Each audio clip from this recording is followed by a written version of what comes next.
Hello again. Well, uh, it's time for another tip, and this is a very easy one for you.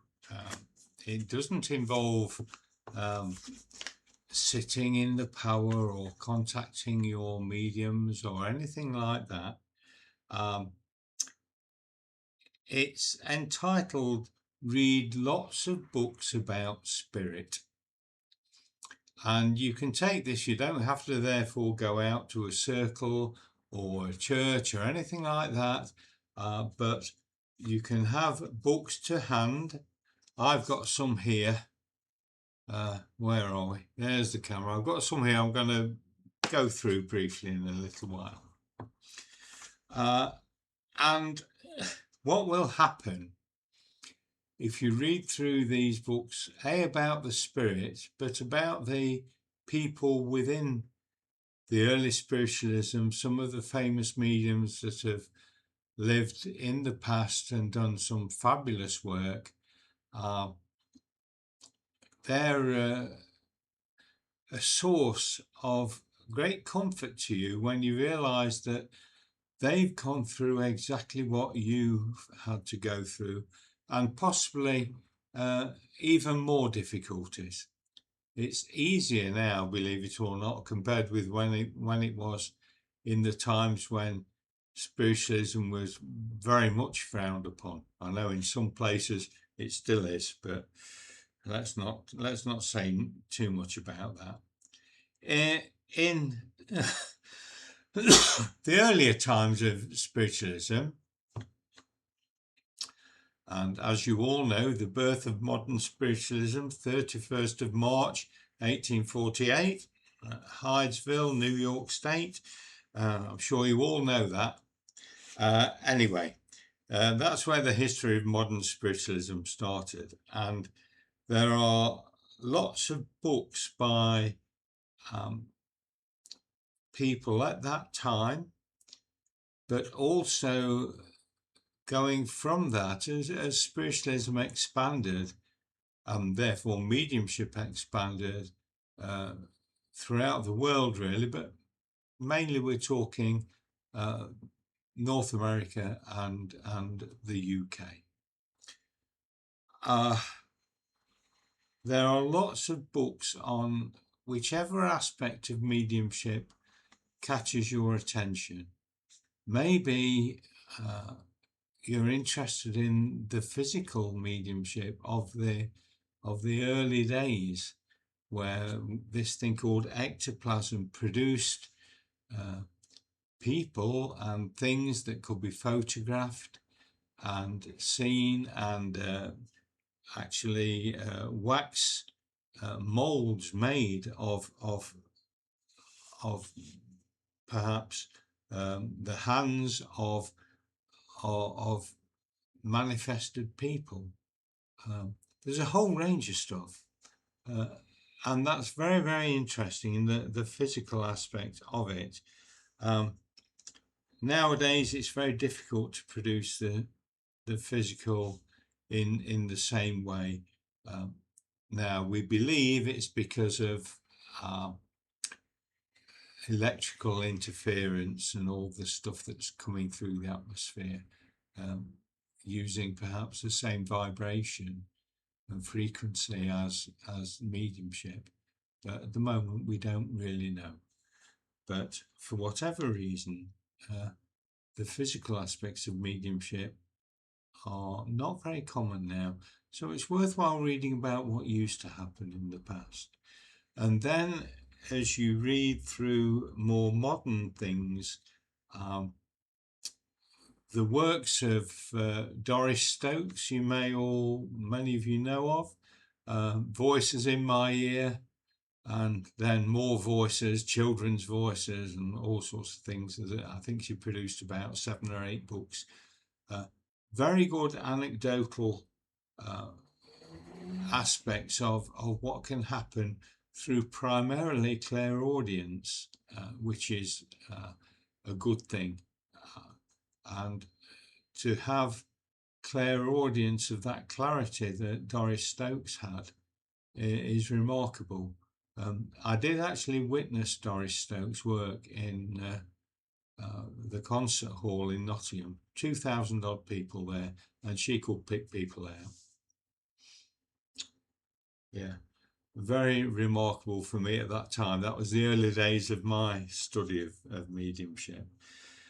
So that was one good thing. And then, of course, in the 60s, 70s, we had the Barbanel Circle, Helen Swaffer Home Circle with Maurice Barbanel, the medium for Silver Birch. And if you're interested in just being a spiritual person and having spiritual questions that you want to research and ideas, there is nothing better than using that. I'm just reaching for one of the Silver Birch books here. I've got one or two. Here we are. The Philosophy of Silver Birch. Now that will be available from the probably from anywhere, but certainly from the bookshop at the college, the Arthur Findlay College, run by the SNU. So that's the Philosophy of Silver Birch. The Silver Birch and the Doris Stokes Voices series are both fabulous for having an experience. You can almost experience it as you read them. You're almost there with it. So they're very good. And you might find that a lot of your questions about the spirit are answered within those books. So that's something to really go for. Now, there are many books as well on the more scientific and practical aspect of it. The practical side, I'd like to just show you another book here. And this was gifted to me. It's the Harry Edwards, The Healing Intelligence. A great, wonderful friend of mine gave me this one Christmas because it looks an old book, you can see, but it's signed by Harry Edwards. Isn't that wonderful? So that's a treasure. So that's for those of you who think that rostrum mediumship or giving one-on-one readings isn't for you, but you have a natural urge to contribute towards humankind. Healing is probably your thing, and there are lots of books about healing.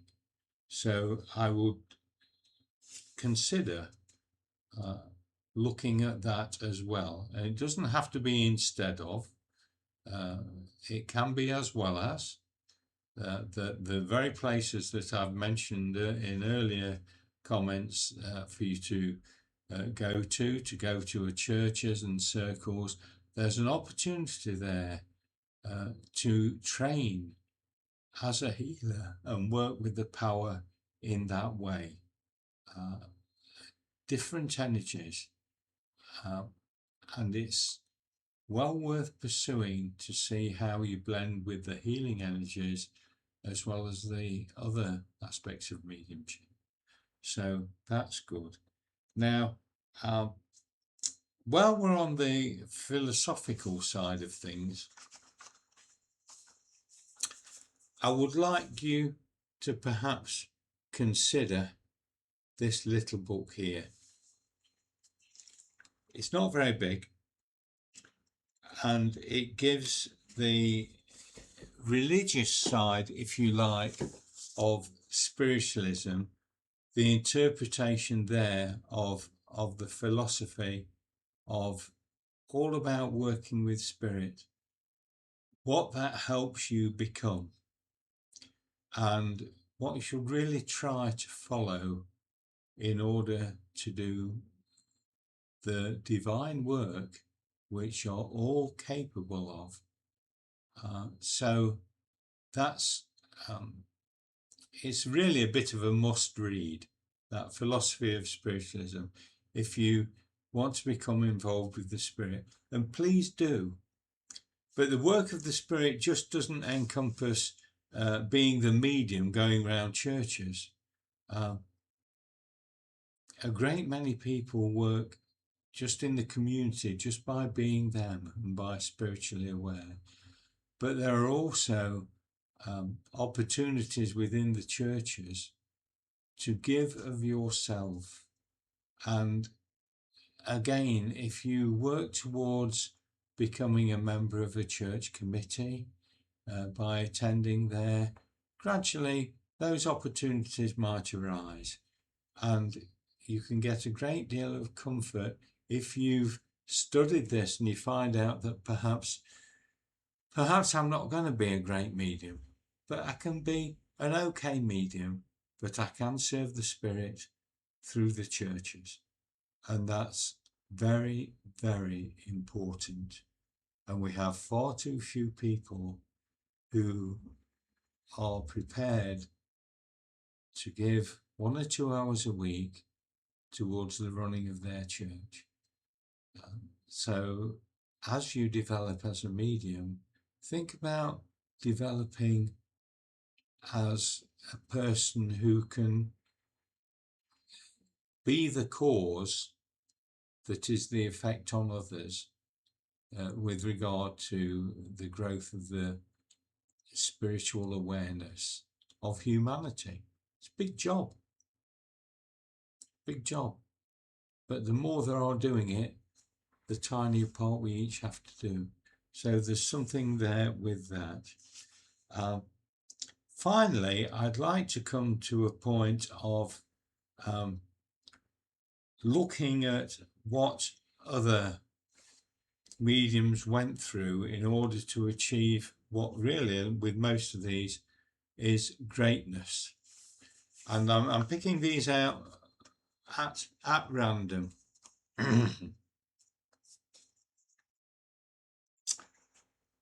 Leslie Flint, Voices in the Dark, an excellent book which will really open your mind. We have A Path Prepared, the story of Isa Northridge. Again, stories about remarkable things, both the physical and the mental mediumship. Now, what about Estelle Roberts? 50 years a medium. Again, remarkable things. One of my favourites, I've not actually got to hand, is the biography of Gladys Osborne Leonard. And the reason I like hers is because she seemed to go through things that I had to go through, but much more difficult for her, I think. But some remarkable things happened to her in her life. And in the end, after many years, she actually got the physical manifestation of her guiding spirit, which is a beautiful thing. And I can't really leave this, can I, without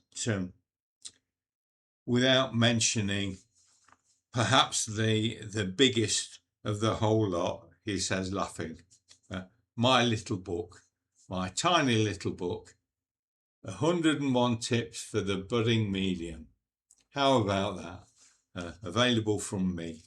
And it's the book which is containing the skeleton, really, of all of these videos that we're doing to help you in the progress to become the medium that you are destined to become. Just to give you the opportunities where it can to encourage and support you in your journey to becoming fabulous. And I know I've mentioned this in one of my previous little videos. Some of you are going to look at mediumship for a year or two. Perhaps then life will put it to one side, and maybe you'll take it up later in life. Maybe that knowledge and the comfort that you know it's true will be enough for you in your life. That's okay. But if we want to be better than okay, perhaps we really ought to be thinking of serving the Spirit in the best way we can. And as I recently just mentioned, sometimes that can be in an administrative role. Great service to Spirit there. Mostly, though, here and within the book, it's about developing your personal mediumship, becoming the individual medium that I feel Spirit really want you to become.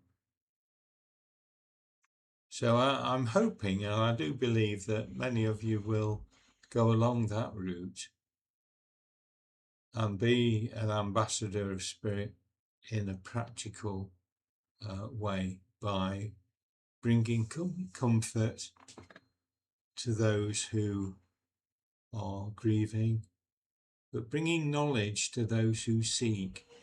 And there are many, many people out there who are curious to really find out what the spirit world is. And is it there? Is it true? And the Spiritualist National Union motif is about nature. It's natural, about light, the enlightenment. But most of all, I think, the third one, which is truth, that you will all work in truth. These people who are in these books, Alec Harris, for example,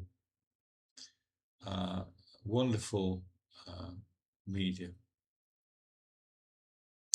These people have been down that route and they've achieved a position where now in Spirit, people are still talking about them.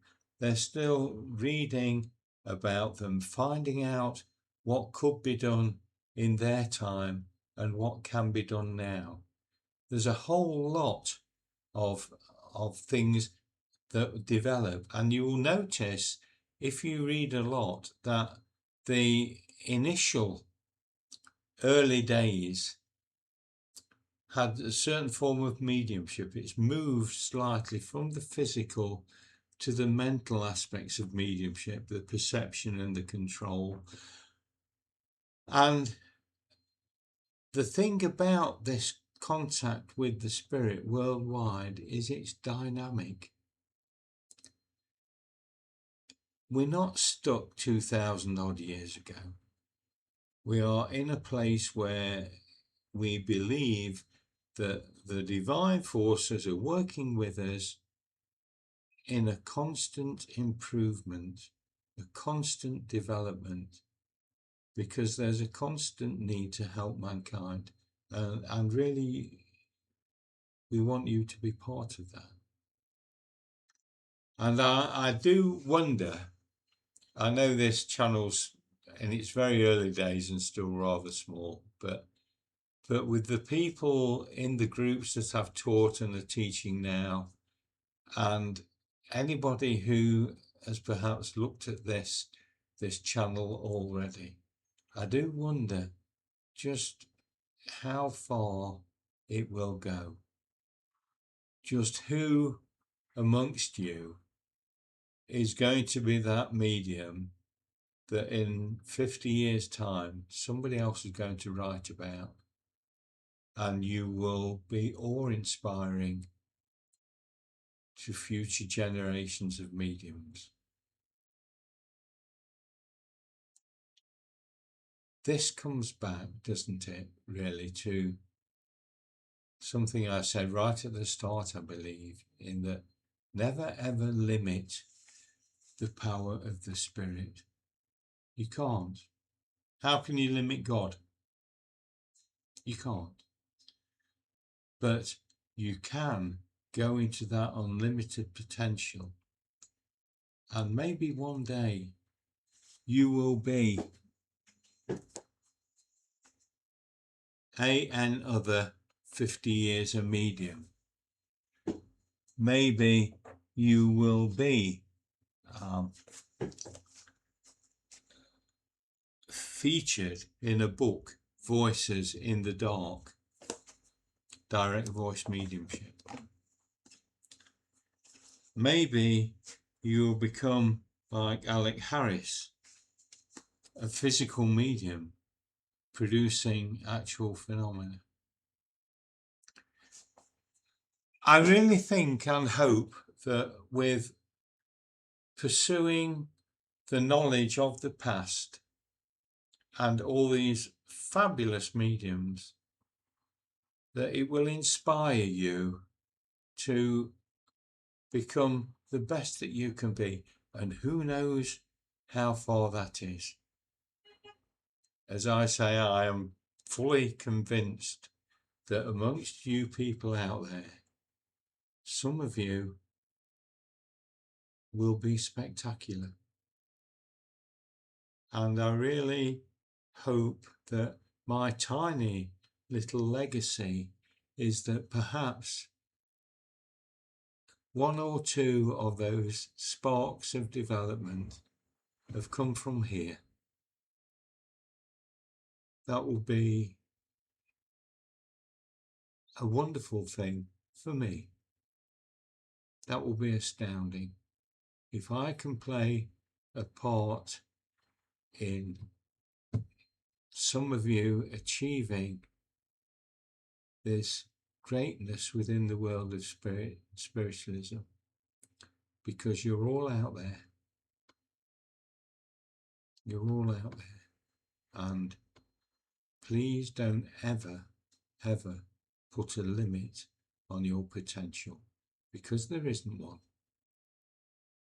There's no such thing. There is no limit. It's infinite. So I'm going to leave you with those thoughts. A little bit different today. Different philosophies coming in. And I really hope that you can perhaps embrace them. Look at some of the books, check them out at the Arthur Findlay College shop, or you know, even Amazon. Our friend Jeff Bezos there. Let's try and help him along his pathway, and wherever. If anybody does want my little book, you can contact me through the comments on this video, and we can organise it. So that's today's little film wrapped up, and I hope it's encouraged you, because this little chat to myself really through here, I feel good about this today, and I really hope that one or two of you, or maybe more, pick up on it and really enjoy your journey. So thank you so much for listening and watching, and hope to see you again in the next one.